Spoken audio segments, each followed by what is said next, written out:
इसलिए मेरे पास नास्तिक भी आ जाते, मुझसे नास्तिक भी राजी हो जाते। मुझसे नास्तिक को कोई झगड़ा नहीं होता, क्योंकि मैं नास्तिक की भाषा बोलता हूं। मगर वो तो जाल है, वो भाषा तो जाल है। वो तो ऐसे ही जैसे हम मछली पकड़ने जाते हैं, कांटे पे आटा लगा देते हैं, वो तो आटा है। अगर बचना हो तो आटे से बच जाना, क्योंकि आटा मुंह में लिया तब पता चलेगा कि ये तो कांटा था। तर्क तो आटा है, तर्कातीत कांटा है।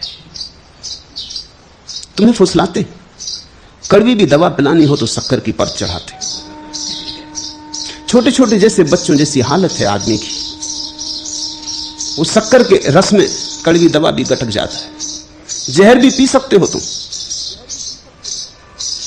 लेकिन अगर सीधा ही तुम्हारे सामने तर्कातीत को खड़ा कर दिया जाए तो तुम भाग खड़े होगे। तुम कहोगे नहीं, इस पे तुम्हारी बुद्धि को भरोसा नहीं आता। तो मैं तुम्हारी बुद्धि को भरोसा लाना चाहता हूं, लेकिन अगर वहीं तुम रुक गए और तुमने सोचा कि आ गया बुद्धि को भरोसा, आप घर जाएं, तो तुम चूक गए। तो तुमने ऐसा समझो कि दवा के ऊपर जो चढ़ी शक्कर थी उसको तो उतार के पी लिया और दवा को फेंक दिया। तर्क की संतुष्टि से क्या दिमाग की पुष्टि होती है? तुम पे निर्भर है।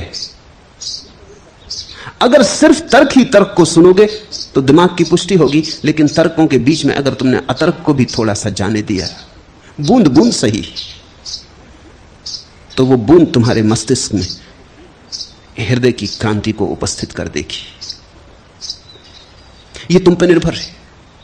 कुछ लोग हैं जो सिर्फ तर्क ही तर्क को सुनते, जो जो तर्क के बाहर पड़ता है उसे वो हटा देते, फिर वे मेरे पास आए ही नहीं, आए या ना आए बराबर, वे जैसे आए थे वैसे ही वापस गए और मजबूत होके गए। उन्होंने अपने अपने हिसाब का चुन लिया, मतलब की बात चुन ली। जो उनके तर्क के साथ बैठती थी वो चुन ली, जो नहीं बैठती थी वो छोड़ दी।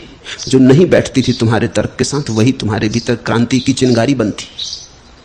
जो तुम्हारे तर्क के साथ बैठती थी वो तो तुम्ही को मजबूत करेगी। तुम्हारी बीमारी, तुम्हारी चिंता, तुम्हारा संताप और मजबूत हो जाएगा, तुम्हारा अहंकार और मजबूत हो जाएगा। तो थोड़ी कुशलता बरतना। इसलिए तो जनक कहते हैं अष्टावक्र से, कैसी कुशलता